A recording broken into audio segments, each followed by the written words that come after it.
of weeks ago, something happened that left many people amazed. An artist who goes by the name of Beeple sold at an auction something known as a refundable token for $69 million. Non-fungible tokens, or NFTs, are untradeable and unique assets on blockchain used to symbolize or represent physical objects. In the case of Beeple, NFTs were used to express his artworks.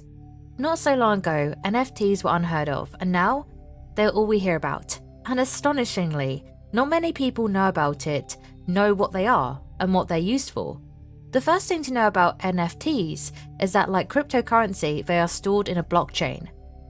A simple click and numerous articles explaining what NFTs are and how they became relevant in the online and even physical marketplace will pop up.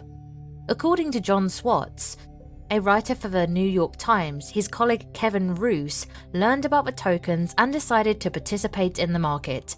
He, Kevin Roose, wrote an article about NFTs and auctioned an NFT of that article.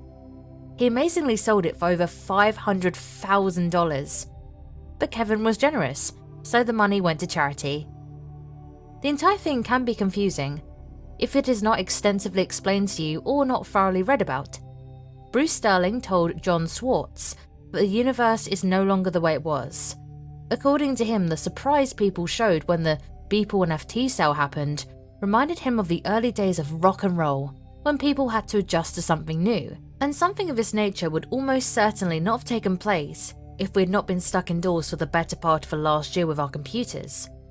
A professor at Georgetown University, Matt Blaze, made us know that the virtual world is kept running by a massive amount of energy.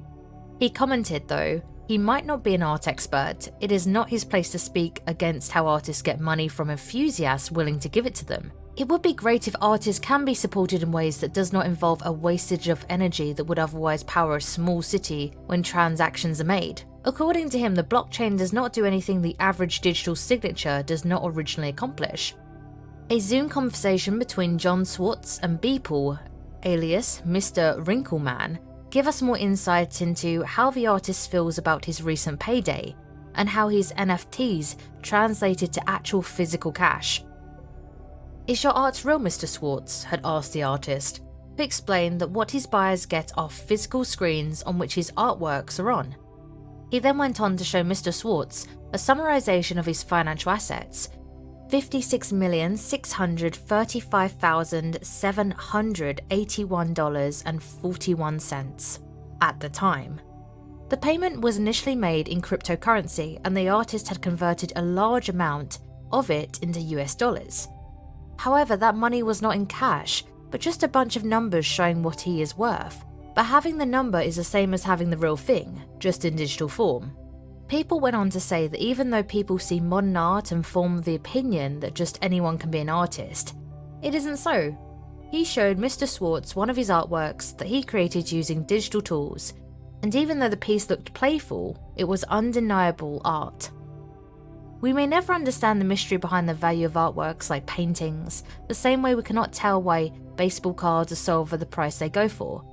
Only just a while ago, an NFT of a Pop-Tart cat was sold for almost $600,000. This will have you questioning reality, and if we aren't all living in an imaginary world. So at the end of the day, the real question remains whether everyone is willing and ready to accept cryptocurrencies as valid means of exchange, and NFTs as an equivalent to properties. And even if we do accept them, will that acceptance be permanent? Because with all said and done, even the famed Beeple did not leave his money in Bitcoin. He converted it to dollars. It will all boil down to a personal choice. Accepting and staying with NFTs will have to be the result of what you choose. The same applies to Bitcoin and other cryptocurrencies.